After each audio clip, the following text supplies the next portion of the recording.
तब तक आप किसी पर ट्रस्ट नहीं कर सकते, क्योंकि ये सोशल मीडिया का ज़माना ही ऐसा है कि आपने कहीं ना कहीं कोई कमी रखी है जिसकी वजह से ये चीज़ें हुई। किसी को सांत्वना देना बहुत आसान है, कंसोल करना बहुत आसान है, लेकिन जब आपके ऊपर गुजरती ना तो आप।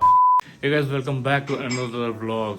तो good morning and happy new year. तो नए साल के नए व्लॉग के साथ आप सभी लोगों का स्वागत है मेरी और सोनिया की तरफ से। तो मुंडी घुमा लो मैडम। Happy new year. तो आप सभी को नए साल की बहुत बहुत शुभकामनाएं।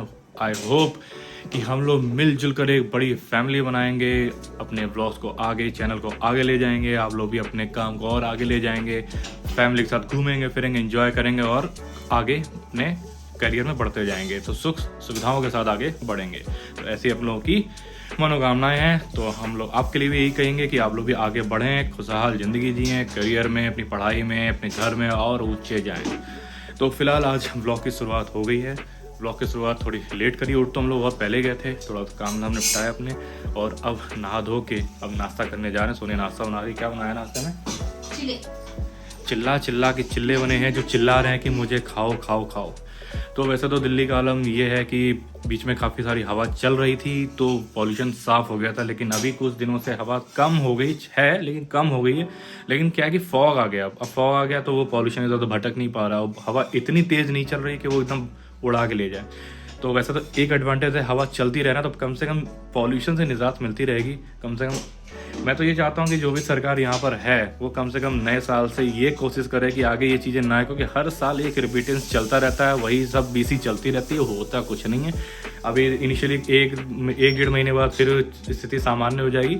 उसके बाद जैसे ही आगे फिर वही जैसे सितंबर अक्टूबर की बारी आएगी फिर वही सबसे आपस चालू हो जाएगा। तो हम लोग उसी में देखते रहते हैं। फिलहाल इस सब चीज़ को छोड़ते हैं। कोहरा तो बाहर बहुत है, ठंड भैया ज़बरदस्त सब चल रही है बढ़िया तरीके से ताबड़तोड़। सोनिया बना रही है यहाँ पे चिल्ले, चिल्ला चिल्ला के चिल्ले बनाएगी। तो अभी आज खाए जाएंगे चिल्ले। तो बढ़िया नए दिन की शुरुआत करते हैं, बढ़िया चिल्लों से। चिल्ला तुम चिल्ले खाओगे तो चिल्लाना मत प्लीज। ये तो अपना जन्मसिद्ध अधिकार है।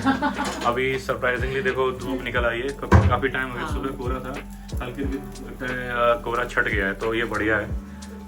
धूप तो देखा बाहर, धूप बहुत ज़्यादा अच्छी नहीं लेकिन निकल आई है, इतनी सही है, धीरे धीरे तेज हो जाएगी तो सही रहेगा, क्योंकि अब हवा नहीं चलेगी ना तो भैया कोहरा मराज पसरे रहेंगे। चलिए फिलहाल अभी नाश्ते की शुरुआत करते हैं, नए साल में नए नाश्ते के साथ शुरुआत करते हैं, उसके बाद अपना काम आगे बढ़ाते हैं।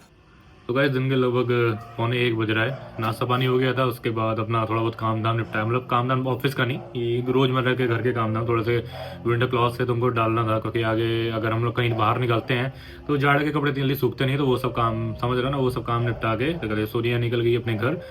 मैं बैठा था तो मैं कुछ वीडियोस वगैरह, मैंने कहा चलो आज कुछ व्लॉग्स वगैरह, कुछ वीडियोस वगैरह देखे जाएं, नए साल लोगों ने बना के रखे हैं, तो ऐसे ही सारे व्लॉग्स वगैरह सर्च कर रहा था।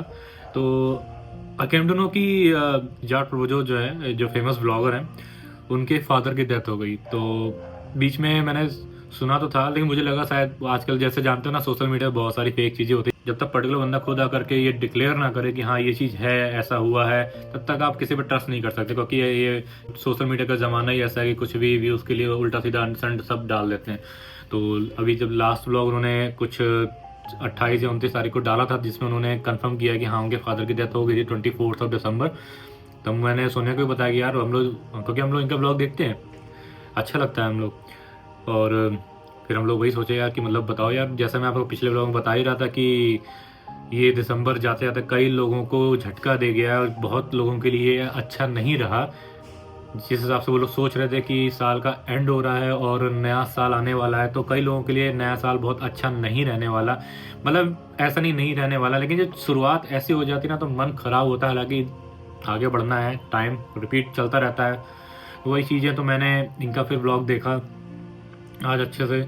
सोनिया को मैं ज़्यादा अभी बता नहीं पाया, मैंने बस ये बताया कि हाँ उसने कंफर्म कर दिया, मतलब जाट प्रपोजल ने कंफर्म कर दिया कि फादर की डेथ हो गई है। तो ये काफ़ी हार्ट ब्रेकिंग न्यूज़ है। देखो फैमिली मेम्बर्स होता है या कोई भी हो, किसी के परिवार में कोई डेथ होती है तो बुरा लगता है। फिर मैंने इनका पूरा व्लॉग देखा तो इसमें कुछ चीज़ें उन्होंने जैसे बताई थी कि क्या मैंने कुछ लापरवाही करी है या मुझसे लापरवाहियाँ हुई हैं इस तरह की, या जो भी।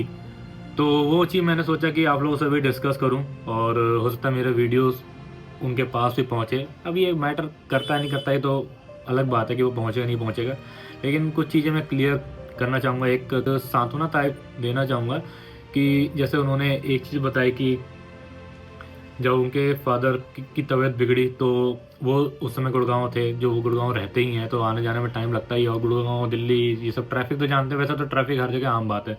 तो उनका जो कहना है, जो ये वीडियो में मैं बताता हूँ उन्होंने क्या कहा था, ताकि आप लोगों को क्लैरिटी हो सके। अब मन में सिर्फ यही सवाल रहते हैं, क्या मैंने पूरी कोशिश करी उनको बचाने की? मतलब इतना ही कर सकता था या मैं इससे ज्यादा भी कर सकता था? मैंने अपनी तरफ से करी पूरी भागा दौड़ी, जितना मैं कर सकता था मैंने किया।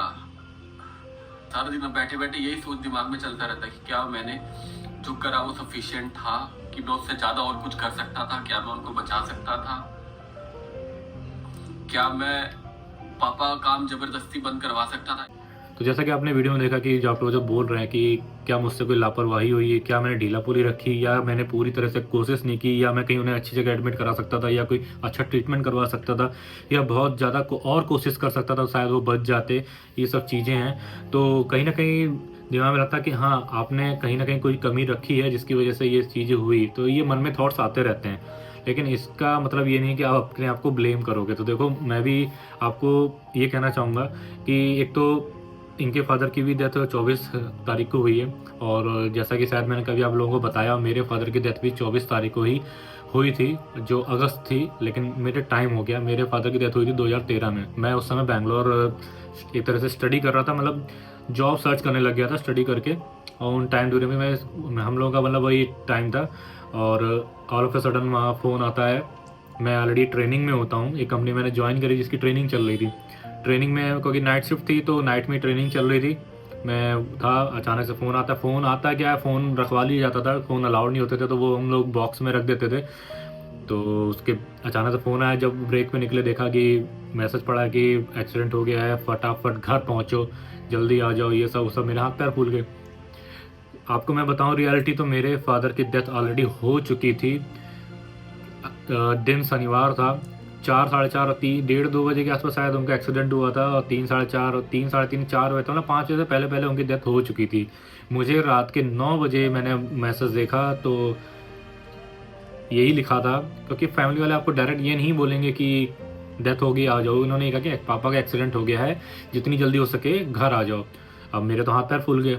अब मुझे तो नहीं पता था कि उनकी तो डेथ ऑलरेडी हो चुकी। मैं बस भगवान से मान रहा था कि भगवान सब ठीक हो जाए। भगवान को किस समय भगवान तो याद आते हैं, वैसे हम भगवान को याद करें या ना करें, बस इस टाइम में तो भगवान याद आते हैं। भगवान कुछ भी कर लो, मैं ये कर दूंगा, मैं वो कर दूंगा, मैं ये चंदा वो चढ़ाऊंगा, वो मन्नत, ये मनोकामना, वो चढ़ावा, ये वो दान पुण्य सब आ जाता है। निकला वहाँ से, अगले दिन मैं पहुँचा, सुबह मॉर्निंग की फ़्लाइट ली मैंने 6 बजे की, और पूरा दिन ट्रैवल करते करते मुझे बदायूं जाना था, यूपी में। जो लोग नहीं जानते को बता दूं, उत्तर प्रदेश यूपी, बदायूं जो बरेली के पास पड़ता है, बरेली मुरादाबाद के पास पड़ता है बदायूं। किसी तरह शाम के 4:30 पौने 5 बजे तक मैं पहुँचा था। दिल्ली से फ़्लाइट से उतरा, वहाँ से कैब करी, कैब लेकर के मैं वहाँ तक गया। बहुत सारा दिन में मैं मन्नतें मांगता रहा। क्या वो मन्नतें कुछ काम की थी? पापा तो ऑलरेडी जा चुके थे, लेकिन मैं वही चीज़ कर रहा था कि किसी तरह ठीक हो जाए। तो मैं वही कहना चाहूँगा भाई, मुझे पता है कि इस समय कैसा फील होता है, क्या नहीं, क्योंकि डॉक्टर ओझा ने भी कहा कि आपके साथ जब ऐसा होगा तब आपको कहते ना, किसी दूसरे के जूते पैर रखो तब पता लगता है। तो 8 दिन हो गए, अभी भी ऐसा लगता है पापा का फोन आएगा।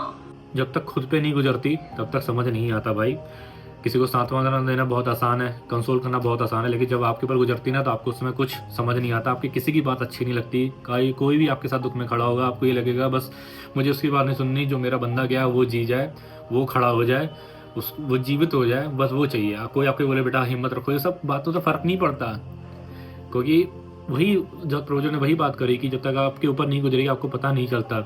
तो जिन लोगों ने अपने घर में किसी बंदे को खोया है, फैमिली मेम्बर्स को, उनको पता होता है कि कैसा लगता है, कैसा बीतता है। और हम लोग यही सोचते रह जाते हैं ज़िंदगी भर कि क्या हमने उनको सही जगह नहीं दिखाया, क्या हम सही जगह नहीं ले गए, क्या हम टाइम पे नहीं ले गए, क्या हम ये कर सकते थे, क्या हम वो कर सकते थे।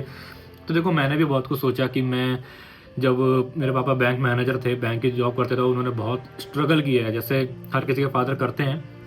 तो आप लोग देखते हो कि छोटे से बड़े होते हैं, अपने फादर को घिसते हुए देखना कि सुबह 8 बजे 6 बजे निकल जाना, रात को 8-9 बजे आना, धूप बारिश कोहरा ठंड बर्फ़ फला ढिमका ये सब। लेकिन पापा लोग जा रहे हैं, अपनी ड्यूटी कर रहे हैं। मेरे पापा भी कभी छुट्टी नहीं लेते थे उनको। शायद हम लोग याद है, हम लोग एक या दो अपने मम्मी के साथ वो कई बार घूमने गए हैं जब उनकी अपनी जवानी की एज थी, मतलब जब शादी के बाद से वो सब चीज़ें। हम बच्चे जब बड़े हो गए तो एवन 98 में हम लोग पूरा ट्रिप गए थे, हम 5 लोग में, मेरे मम्मी पापा भाई बहन 5 लोग हम लोग गए थे, ट्रिप करी थी, वही ट्रिप थी। बाकी छोटी मोटी बगल की होती थी वो हम लोगों ने वैष्णो देवी, इधर भुवनेश्वर, मध्य प्रदेश सब करा था। तो बहुत अपना काम को सीरियस रहते थे, कोई छुट्टी लेना नहीं। कहते थे उनको घर में मन ही नहीं लगता, घर बैठे हो नहीं, घर में भी बैठे रहेंगे कुछ ना कुछ करते रहेंगे, कुछ जुगाड़बाजी, कुछ सिलना, कहीं कुछ करना, कुछ ना कुछ करते रहते थे। अब तो मैं देखता था कि पापा अब तो छोड़ दो इतना क्यों खटकते हो। बाकी में बैंक की नौकरी आपको लगती होगी बहुत अच्छी है, लेकिन हमने देखा है कि बैंक की नौकरी कैसे खटकाती है। या तो अच्छी तब है जहाँ आपका घर है वहीं बैंक है, उसी सिटी में आप रह रहे हो तो मौज है भैया, लेकिन जब आप घर से दूर रहते हो, सब चीज़ करते हो तो आपको नहीं।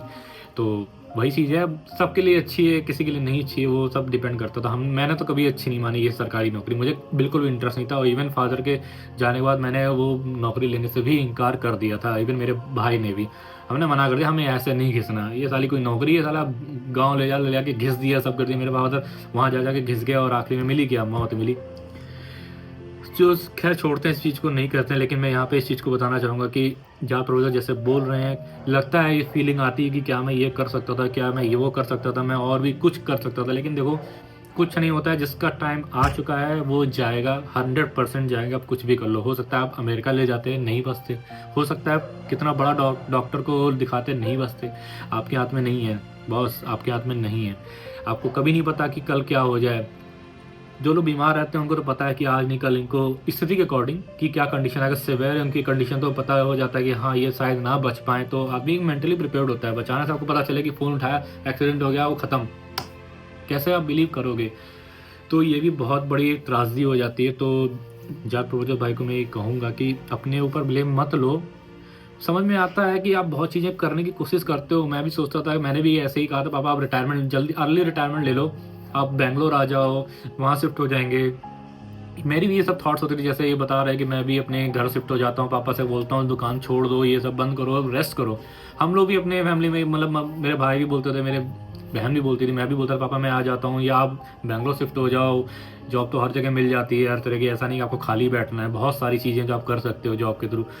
तो वही सब चीज़ थी। लेकिन अब मुझे भी लगता है जब वो ख़त्म हो गया तो मुझे लगता है कि क्या मेरी गलती थी, मुझे बेंगलोर छोड़ देना चाहिए था, मुझे उनके पास आ जाना चाहिए था, या दिल्ली आ जाना चाहिए था जो पास में था।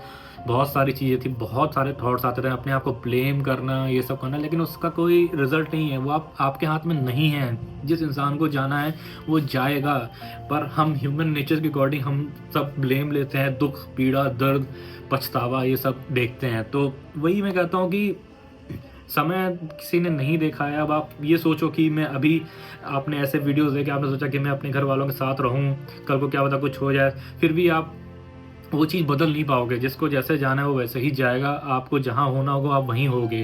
अगर आपके घर में किसी की डेथ होनी है तो वो होके रहेगी, ज़रूरी नहीं आप उनके साथ हो सकता है आप किसी वजह से बाहर हो, किसी और सिटी में हो। तो ये सब चीज़ें, ये तो नियति है। तो मैं वही कहूँगा कि अपने ऊपर ब्लेम मत लो।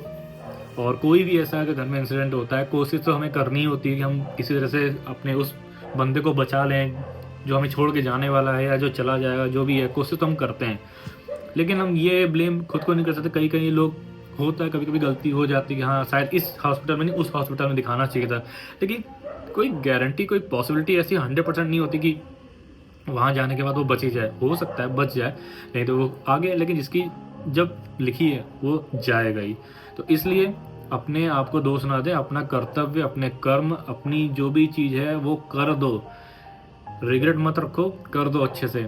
और जितनी भी देखभाल करनी कर लो, क्योंकि कल का कुछ नहीं पता। इवन ज़रूरी नहीं है कि घर में कोई बड़ा ही हो जाए, कभी आजकल छोटे लोग भी डेथ हो जाती है, देख रहे हो ना, 18-19 साल के लोगों को भी, बच्चों को भी हार्ट अटैक आ जाता है। तो यू नेवर नो कि कल क्या हो जाए। तो मैंने वही देखा, मुझे भी बहुत चीज़ें याद आने लगी, वो सारा मंजर याद आने लगा कि कैसे कैसे मैं उस स्थिति में था। मैं आपको बता नहीं सकता वो क्या स्थिति थी। मैं बस भगवान से मनाता जा रहा था कि भगवान ये कर दो, वो कर दो, ये कर दो। किस लिए? वो बंदा तो ऑलरेडी जा चुका है यार, वो बंदा कल शाम को ही जा चुका है, और मैं आज बैठ के प्रे कर रहा हूँ पहुँचते कि वो ठीक हो जाए, ये जाए। घर पहुंचने के लगभग 1 या 2 घंटे शायद पहले मुझे पता चला कि किसी और बंदे ने पूछा, वहाँ लोग पूछ रहे थे ना कि भैया वो आया क्यों नहीं, भाई इतना टाइम लग रहा है, बॉडी का पोस्टमार्टम हो गया है। जब वो कान में मेरी बात पड़ी तो मैं क्लियर हो गया कि पापा नहीं रहे हैं, क्योंकि पोस्टमार्टम जिंदा आदमी को नहीं होता, मरे आदमी को ही होता है। तो वहाँ से मेरी सारी वो चीज़ें निकल गई। मैं वो चीज़ याद नहीं करना चाहता, क्योंकि बड़ा भयानक मुझे लगता है। आज 10 साल हो गए हैं, लेकिन 10 साल का एक दिन भी ऐसा नहीं होता जब मैं अपने फादर को याद नहीं करता या उनकी याद नहीं आती है। कहाँ बहुत जगह याद आती है, जैसे मान लो मैं, आप हंसोगे, टॉयलेट में ही बैठा हुआ हूँ, अचानक से कुछ बातें याद आ जाएंगी और फिर वो एकदम से कंट्रोल करना पड़ता है कि हम मेंस लोग ना, हम लोग कंट्रोल करना पड़ता है, हम हर जगह रो नहीं सकते ना। ठीक है, लाइफ बढ़ जाती है, हम भी तो जिंदा है, मेरी माँ भी जिंदा है, घर वाले भी जिंदा है, चल रही है लाइफ, मूव ऑन, ठीक है। तो वही मैंने कहा कि यार देखो, दुख तो लगता ही यार, किसी को देखो ऐसे कि उनके फादर की डेथ हो गई तो अपनी चीज़ें याद आने लग जाती हैं। तो मैं वही कहूँगा कि अपने ऊपर ब्लेम मत करिए, चाहे जाट प्रभुजो तो या कोई भी घर में हो, आप लोग भी अगर ऐसा सीन हो जाता है तो अपने आप को ब्लेम मत करिए। आपने जितना किया वो किया, आपने ऐसा नहीं है कि कोशिश नहीं की होगी, हर कोई कोशिश करता है अपने प्रियजनों को बचाने की, ठीक है, लाइफ है। खैर, वीडियो ज़्यादा लंबा ना हो इसलिए मैंने आगे ज़्यादा कुछ इतनी सारी डिटेल नहीं बताई, लेकिन मुझे दुख है और मैं प्रे करूँगा कि इन्हें और इनकी फैमिली को भगवान शक्ति दे, स्ट्रेंथ दे वो इस दौर से गुजरने, क्योंकि कोई भी आपको सांत्वना आके देगा, वो सोसाइटी समाज का काम है सांत्वना देना, लेकिन उससे फ़र्क कुछ नहीं पड़ता। दुख आपने झेलना है, पीड़ा आपने झेलनी, दर्द आपने झेलना है, परिवार को झेलना है, और धीरे धीरे चीज़ें ठीक हो जाएंगी। यादें कभी नहीं जाती, चाहे 20 साल हो जाए, 10 साल हो जाए। ये मत समझो कि आदमी अगर मूव ऑन कर गया तो सब चीज़ भूल गया, ये कभी नहीं होती। जहन में हमेशा रहती बात है, छोटी छोटी चीज़ें आपको जहन में आती। आज तक मेरे जहन में हर एक चीज़ ताज़ा रहती है। जैसे इन्होंने कहा ना जाट प्रोजो ने कि फ़ोन आएगा, मैं आज तक वही इंतज़ार करता हूँ कि कब सुबह फ़ोन आएगा। 6 बजे ही क्या कर रहा है, मैं ऐसे खड़ा हो जाता था, पापा बस सो के उठ गया हूँ, झाड़ू लगा रहा हूँ। जैसे हम लोग बैचलर में जब पढ़ाई वढ़ाई करते थे कि तो पापा झाड़ू लगा रहा हूँ, चाय बना रहा हूँ, उसके बाद तो कॉलेज निकल जाऊँगा, उसके बाद ये वो खौफ रहता था। तो वो चीज़ याद आती हैं यार। मैंने अपने पापा का नंबर डिलीट नहीं किया, मम्मी यूज़ करती हैं लेकिन बहुत कम यूज़ करती हैं, मम्मी का नंबर अलग है। उस नंबर को मैंने उस पर असाइन कॉन्टैक्ट में पिक भी लगा रखी। कभी कभी क्या होता है, जैसे मम्मी उस नंबर से कॉल नहीं लग रही होती ना, तो मम्मी पापा वाले नंबर से कॉल कर देती। तो जब कॉल आता है ना तो पापा की फ़ोटो एकदम फ्लैश होती है और लिख के आता है पापा। तो कभी कभी एकदम से चौंक जाता हूँ पापा, फिर ध्यान आता है कि या मतलब मम्मी कॉल कर रही हैं। तो ठीक अच्छा लगता है देखने में। कभी कभी मैं खुद से मैनुअली कॉल करता हूँ उसी नंबर पर, तो देखता हूँ कि हाँ मैं पापा को फ़ोन कर रहा हूँ, तो वो चीज़ है। तो खैर छोड़िए, वो याद तो आई जाती भाई। बहुत कड़ा मन चाहिए होता है इन सब चीज़ों से उभरने के लिए। तो मैं वही देख रहा हूँ, धीरे धीरे हो जाएगा सेटल। बहुत सारी चीज़ें हैं, आपको उनकी चीज़ें हटानी हैं, निकालनी, कपड़े, बहुत मतलब जो भी है सब हटाना होगा, वो सब चीज़ें हैं। तो वही मैं कहना चाहूँगा यार, देखो हिम्मत रखो, आगे बढ़ो। आप लोगों से भी कहना चाहूँगा हिम्मत रखो, आगे बढ़ो, लाइफ बढ़ती रहेगी, चीज़ें चलती रहेंगी।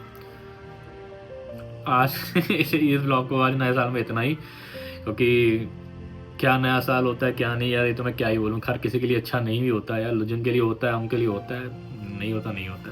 चलो आज के लिए इतना ही यार। प्रे करना आप लोगों भी। और बहुत सारी हाँ ये चीज़ बोलना चाहूँगा कि अंडर संडे वीडियो ना बनाएं। जैसे अभी और भी वीडियो मैंने इनके आज भी देखे हैं, वो अपने घर पे बता रहे हैं कि लोग आकर के मोटो व्लॉगर्स घर के बाहर खड़े हैं, लगे हैं। यार थोड़ा सा ह्यूमैनिटी रखो, थोड़ा सा सेंस रखो यार। इस टाइम पे कोई बंदा इतने पेन से गुजर रहा है यार, तुम उसकी चीज़ के लिए वो मत करो, जाओ मिलो, सांत्वना दो यार। ये टाइम है कंसोल करने का, सांत्वना दो। ऐसे उठना हरकतें करने का नहीं कि कुछ भी अनसन लिख दिया कि ये है वो है, ये रियल है फेक है। होता है यार, वो चीज़ें उन्होंने बता दी ना, क्लियर कर दी ना, बात खत्म हो जाती। तुम लोग क्यों पीछे पड़े हो कि ये है वो है, आज छज्जे पे दिख गया, ये गाड़ी खड़ी है, ये सब नहीं यार, ऐसा मत करो। थोड़ा सा ह्यूमैनिटी रखो, कल को तुम्हारे साथ कुछ ऐसा हो जाएगा तो कैसा लगेगा, वही चीज़ है। तो प्लीज़ यार सपोर्ट करो और अच्छे कमेंट करो और अच्छी मतलब बात बोलो, किसी का दिल मत दुखाओ यार, बस इतना कहना था बस। बाकी तो आप सब लोग समझदार हो, कुछ बेवकूफ़ लोगों को तो उनको तो छोड़ दो। चलो बाकी आप लोग अपना ध्यान रखें, अपने परिवारजनों का साथ दें, उन लोगों से मिलें, माँ बाप लोगों से बैठें, जिनसे जो हो सकता है कर लें, ताकि जितना कम हो सके गिल्ट रहे कि क्या मैं और समय दे सकता था, क्या मैं और साथ रह सकता था, ETC समझ लो आप। जय राम जी की। मिलते हैं नेक्स्ट ब्लॉग में, आज के लिए इतना ही काफ़ी है।